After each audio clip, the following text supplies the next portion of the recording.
আসসালামু আলাইকুম ওয়া রাহমাতুল্লাহ নাহমাদুহু ওয়া নুসাল্লি আলা রাসূলিহিল কারীম আম্মা বা'দ। আজকের এই দর্সে আমরা আলোচনা করব আদালতের সাথে সম্পৃক্ত রাখে যে বিষয়গুলোর কারণে একজন রাবীকে তাআন করা হয়, দোষারোপ করা হয়। প্রথমে আমরা আলোচনা করেছিলাম ইনখিরামুল মুরুওয়া, যে বিষয়গুলো একজন রাবীর মুরুওয়াতকে নষ্ট করে। 2 নম্বরে আমরা আলোচনা করেছিলাম বিদআত, অর্থাৎ বেদাতের কারণে একজন রাবীকে দোষারোপ করা হয়। আজকের এই দর্সে আমরা 3টি বিষয় নিয়ে আলোচনা করব। নাম্বার 1 অর্থাৎ ওই সিরিয়ালে 3 নাম্বার, ফিসকের কারণে একজন রাবীকে তাআন করা হয়। 4 আত-তুহমাতু বিল-কাযিব, মিথ্যার অভিযোগে অভিযুক্ত রাবী।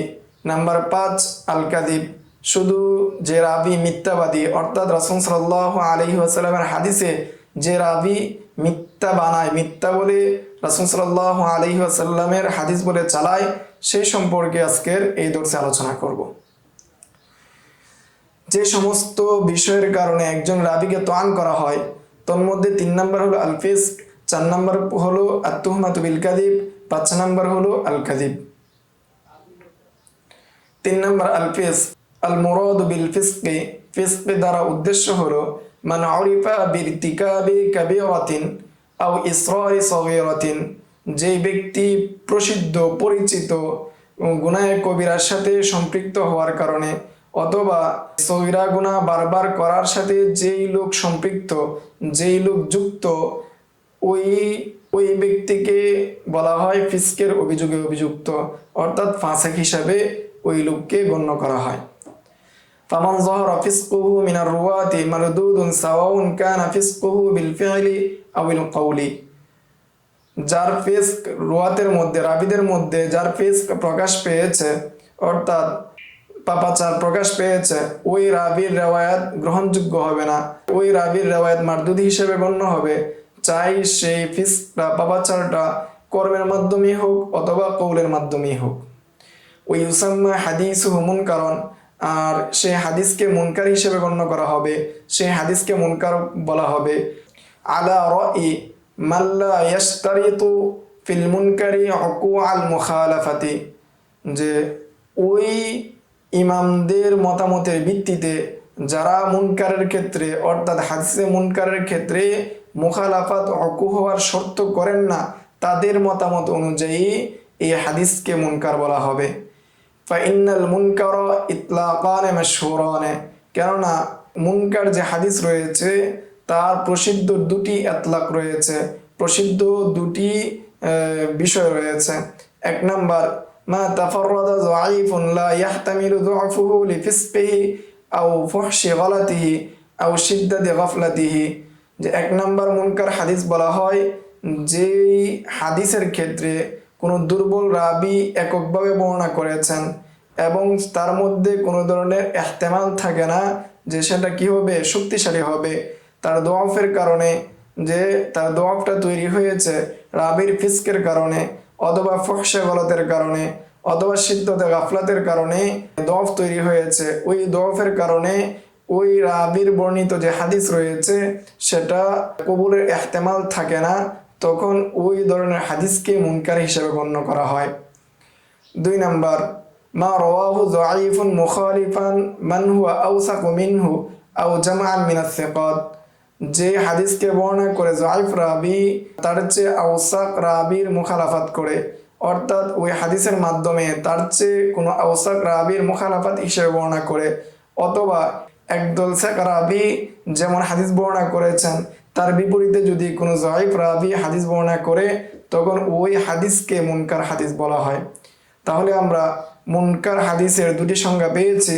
একটি সংজ্ঞা হলো যে হাদিসের যফ তৈরি হয়েছে ফিসকের কারণে অথবা ফুহশা গলতের কারণে অথবা শিদ্দতে গাফলাতের কারণে, অথবা যায়িফ রাবীর বর্ণনা যদি আওসাক রাবীর মুখালাফাত করে অথবা একদল সাক রাবীর বর্ণনার মুখালাফাত করে, তখন এই 2 ধরনের হাদিসকে মুনকার হাদিস হিসাবে গণ্য করা হয়। 4 নাম্বার আত-তুহমাতু বিল-কাযিব, মিথ্যার অভিযোগে অভিযুক্ত। ইয়াত্তাজিহুল ইত্তিহামু বিল-কাযিবি ইলা রাবী ফি হালাতাইন, যে মিথ্যার অভিযোগে অভিযুক্ত হওয়া কোনো রাবীর দিকে ফিরবে, অর্থাৎ কোনো রাবী মিথ্যার অভিযোগে অভিযুক্ত হবেন 2 অবস্থায়। এক নম্বর আইয়াতাফাররাদা রাবি বিরিওয়ায়াতি মা ইউখালিফু উসুল আদ-দ্বীন ওয়া কওয়াইদাহুল আম্মাতা ইযা লাম ইয়াকুন ফিল ইসনাদি মান ইউত্তাহামু বিযালিকা ওয়া গায়রিহি। এক নম্বর সূরত হলো যে রাবি তার রিওয়ায়াতের ক্ষেত্রে একক হবেন, সেই রাবি ব্যতীত এই রিওয়ায়াত আর কেউ বর্ণনা করেননি, এবং এই রিওয়ায়াতটা দ্বীনের যে সমস্ত উসুল রয়েছে সেই সমস্ত উসুলের মুখালেফ হবে, এবং কাওয়ায়েদে আম্মা যেগুলো রয়েছে, সর্বসিদ্ধ নীতিমালা যেগুলো রয়েছে সেগুলোর মুখালাফাত হবে।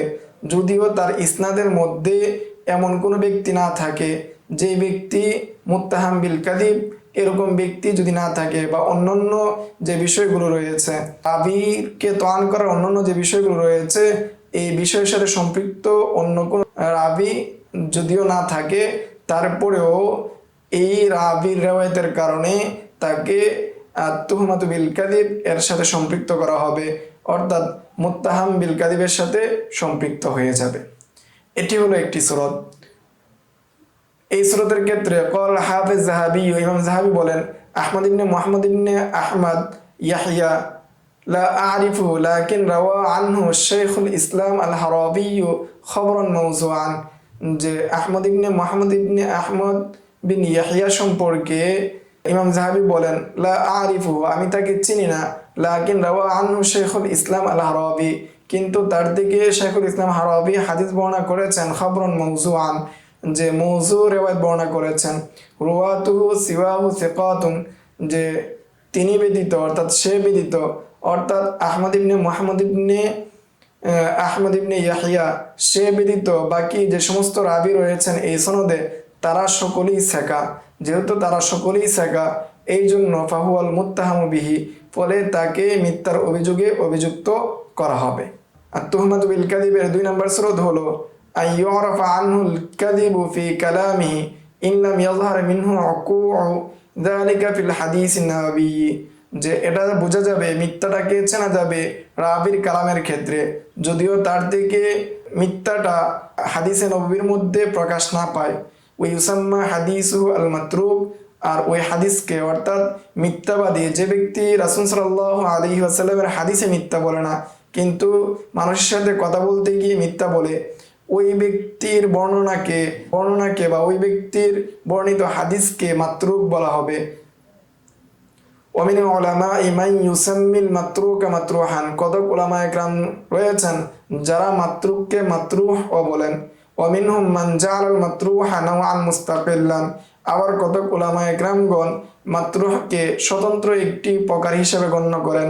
ওয়া উরিফা বিআন্নাহু মা নাযালা আনিদ দাঈফি, সেটাকে জানা যায় যেটা যায়ফের স্তরে নিম্নের নামে। ওয়ারতাফা আনিল মাওযুঈ, এবং সেটা মৌজু অর্থাৎ জাল হাদিস থেকে উঁচুতে থাকে।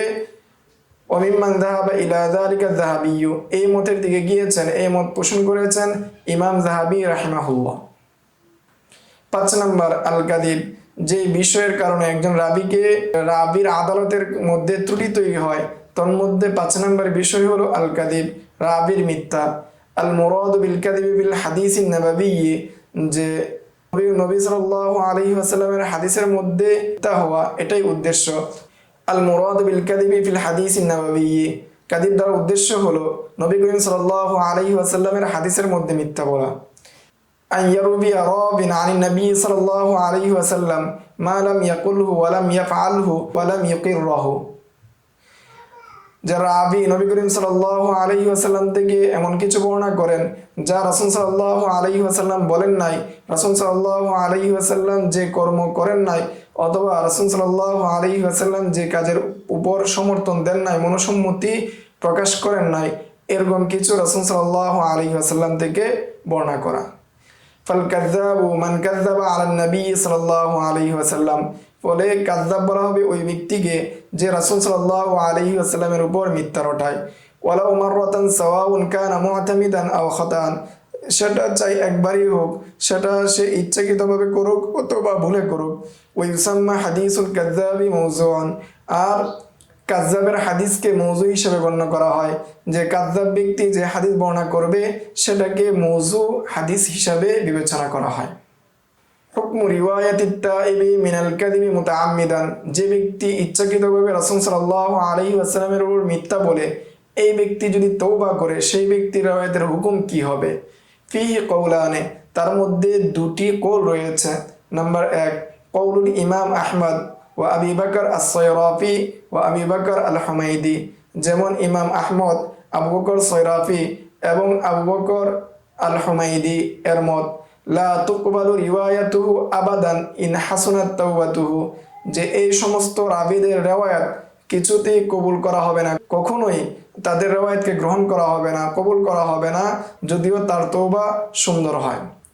قال النووي, ইমাম নববী বলেন, লাম আরা দালিলান লিমাযহাবি হাউলা, এই মত যারা ব্যক্ত করেছেন যে তারা যদি তওবা করেও তারপরেও তাদের তওবা করার পরেও তাদের রিওয়ায়াতকে গ্রহণ করবে না, এই মত যারা পোষণ করেন তাদের দলিল আমি খুঁজে পাই না। ওয়ায়াজুজু আন ইউওয়াজ্জিহা আন্না যালিকা জাআলা তাগলিদান ওয়া জাযরান বালিগান আনিল কাযিবি আলাইহি লিআজমি মাফসাদাতিহি ফাইন্নাহু ইয়াসিরু শারআন মুস্তামিররান ইলা ইয়াউমিল কিয়ামা।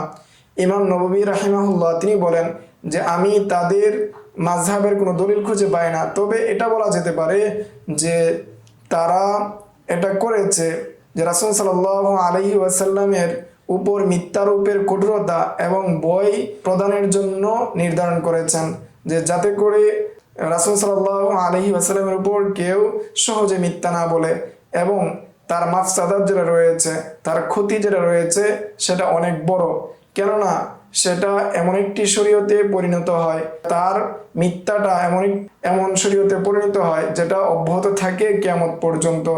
এই জন্য রাসূল সাল্লাল্লাহু আলাইহি ওয়াসাল্লামের উপর ইচ্ছাকৃত অনিচ্ছাকৃত যে মিথ্যা বলবে তার রিওয়ায়াতকে কিয়ামত পর্যন্ত কবুল করা হবে না, এই মত পোষণ করেছেন ইমাম আহমদ, আবু বকর সায়রাফি এবং আবু বকর আল-হুমাইদি।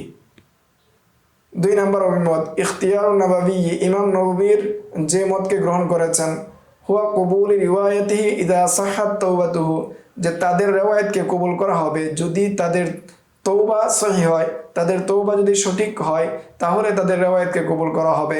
যাকারুন নববী قد أجمعوا على صحة رواية من كان كافرا فأسلم, যে ইমাম নববী বলেন, উল্লেখ করেছেন যে উম্মতের আলেমগণ ঐক্যমত হয়েছেন বা এজমাই উম্মত হয়েছে যারা কাফের ছিল তাদের রিওয়ায়াত শুদ্ধ হওয়া, যে তারা পূর্বে কাফের ছিল এরপর ইসলাম ধর্ম গ্রহণ করেছে তাদের রিওয়ায়াত শুদ্ধ হওয়া। ওয়া আকসারুস সাহাবাতি কানু বিহাদিহিস সিফা, এবং অধিকাংশ সাহাবায়ে কেরামের অবস্থাটা এমনই ছিল। ওয়া আজমাউ আলা কুবুলিশ শাহাদাতি, এবং সকলেই ঐক্যমত হয়েছেন তাদের শাহাদাত কবুল হওয়া। লা ফারকা বাইনা কুবুলিশ শাহাদাতি ওয়ার রিওয়ায়াতি ফি হাদা, ফলে শাহাদাত কবুল হওয়া এবং রিওয়ায়াত কবুল হওয়ার ক্ষেত্রে কোনো ধরনের পার্থক্য নেই। যেহেতু পার্থক্য নেই, তাদের তওবা শুদ্ধ হলে তাদের থেকে রিওয়ায়াত কবুল করা হবে। ওয়াকালা সাগানি লা ওয়াজহা লিরাদ্দি রিওয়ায়াতিল কাযযাব ফিল হাদিস বা'দা সিহহাতি তাওবাতিহি, যে কাযযাব বা মিথ্যাবাদীদের রিওয়ায়াত গ্রহণ না করার কোনো কারণ নেই যখন তাদের তওবা সহিহ হবে। ইজ বা'দা সিহহাতিহা ক্বাদ ইজতামাআত ফীহি শুরুতির রিওয়ায়াতি ফাল কিয়াসু কবুলুহু, যে যখন রিওয়ায়াতের যে সমস্ত শর্ত রয়েছে সেই সমস্ত শর্ত যখন তার মধ্যে পরিপূর্ণ পাওয়া যাবে তার তওবা শুদ্ধ হওয়ার পরে, তখন তার রিওয়ায়াতকে কবুল করা হবে। আর কিয়াস বা যুক্তির তাকাজা এটি, অর্থাৎ তার রিওয়ায়াতকে কবুল করা।